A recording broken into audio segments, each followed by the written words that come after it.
Namaste everyone. Today I am going to chant shloka number 12 from chapter 8 of Bhagavad Gita, that is Akshar Brahma Yug. Sarvadvarani samyamya manohridi niruddhya cha murdhanyadhyatmanam प्राणम अस्थितो योग धारणम।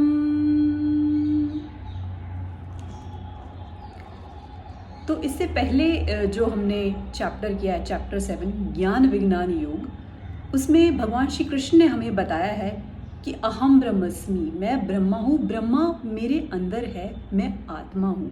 ये ज्ञान जो है श्री कृष्ण ने हमें 7वें अध्याय में दिया।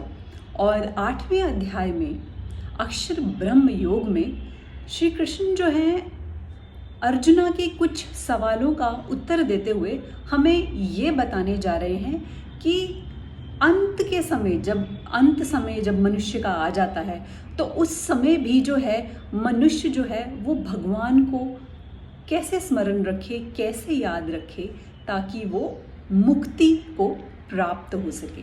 तो इसमें क्या कह रहे हैं भगवान श्री कृष्ण? सर्वद्वाराणि संयम्य।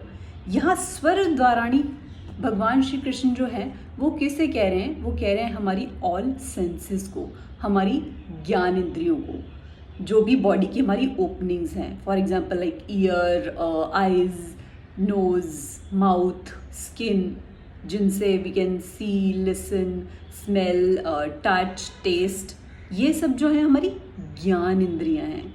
तो ये ज्ञान इंद्रियां हमें क्या करती हैं कि they keep us entangled in the outside world. आपने देखा होगा कि ये हमेशा हमें बाहर की तरफ जो है खींच के रखती हैं। हमारा ध्यान जो है हमारे अंतरात्मा में जो ब्रह्मन है उसकी तरफ जो है कभी भी हमारा ध्यान लगने नहीं देती।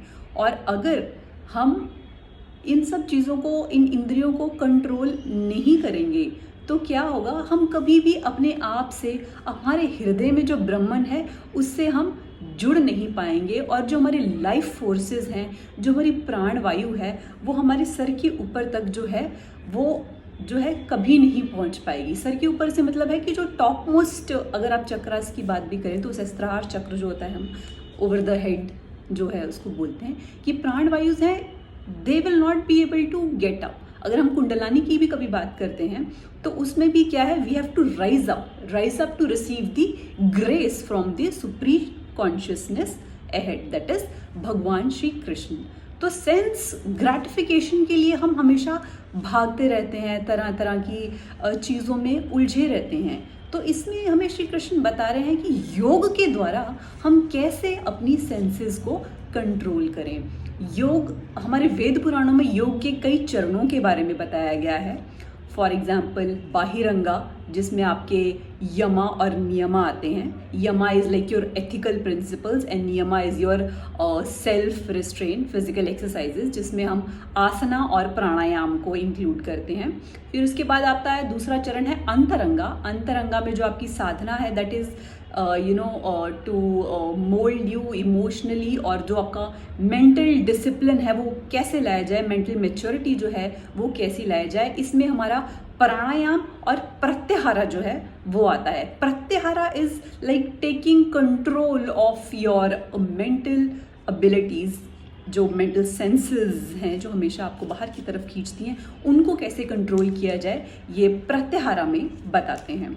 और थर्ड इज अंतरात्मा साधना, जिसमें हमारे धारणा, ध्यान और समाधि आ जाते हैं। That is a little higher level. लेकिन यहाँ पे इस पर्टिकुलर श्लोका में भगवान श्री कृष्ण किसकी बात कर रहे हैं? प्रत्याहारा, कि अपनी सेंसेस को, अपनी मेंटल एबिलिटीज़ को हम कैसे अपने कंट्रोल में जो है रख सकते हैं। जनरली क्या होता है, योग के नाम पे लोग क्या समझते हैं कि कुछ आसनाज हमने कर लिए, सर नीचे पैर ऊपर करके खड़े हो गए और कुछ उल्टा सीधा कर लिया तो हमने योग कर लिया।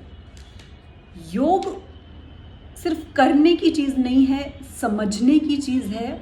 उसे जीवन में लाना पड़ता है, जीना पड़ता है और जीवन में उतारना पड़ता है, तभी आपको किसी भी तरह का रूपांतरण जो है अपने चरित्र में दिखाई देगा और अपने आध्यात्मिक लेवल पर आप आगे बढ़ पाएंगे। तो प्रत्याहार में कैसे हम अपनी सेंसेस को कंट्रोल करें, ये सब जो है बताया गया है। और इसको मैं रिलेट करना चाहूँगी भगवत गीता के चैप्टर 2 के साथ, क्योंकि कोइंसिडेंसली अभी हमारा ब्रह्म मुहूर्त योग में जो चैप्टर 2 है चल रहा है, doctor Mayur is taking that. तो he was telling in few श्लोकाज अ फ्यू डेज बैक कि कैसे जब अर्जुन ने देखा कि उन्हें अपने परिजनों के साथ, अपने गुरुजनों के साथ, भीष्म, द्रोण, ऐसे ऐसे लोगों के साथ उन्हें युद्ध करना पड़ेगा, तो अर्जुन ने क्या किया? अर्जुन ने हथियार डाल दिए। ठीक है, तो एक ये साइड हो गई। यहाँ इसको मैं कंपेयर करना चाहूँगी कि जो हम है, हमारी बॉडी है, वो चैरियट है, और जो घोड़े हैं, जो हॉर्सेस हैं, वो हमारी ये सब ज्ञान इंद्रियां हैं जिसके पीछे सेल्फ ग्रेटिफिकेशन के हम पीछे भागते रहते हैं, और जो सारथी है वो एक्चुअली हम हैं।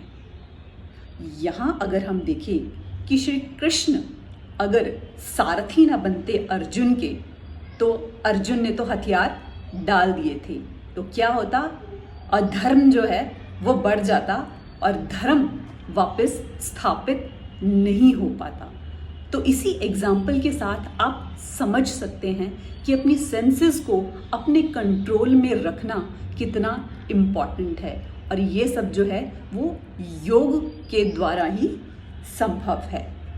यही इस श्लोका में मेन जो है श्री कृष्ण इस बात पर फोकस करना चाह रहे हैं, ताकि हम इस चीज़ को समझें, सेल्फ में एस्टैब्लिश हो पाएं, अपने प्राणा को आइडेंटिफाई करें और हायर कॉन्शियसनेस की तरफ आगे बढ़ें। और वो हम कब तक नहीं बढ़ सकते?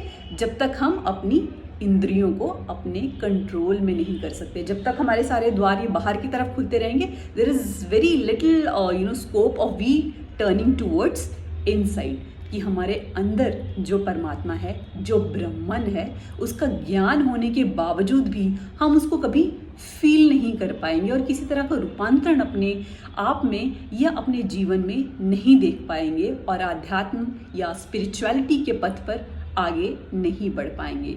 सो it is very important to take control of your senses and mental abilities, so that you don't get entangled with the outside world, so much so that you forget the Brahman inside. Thank you so much.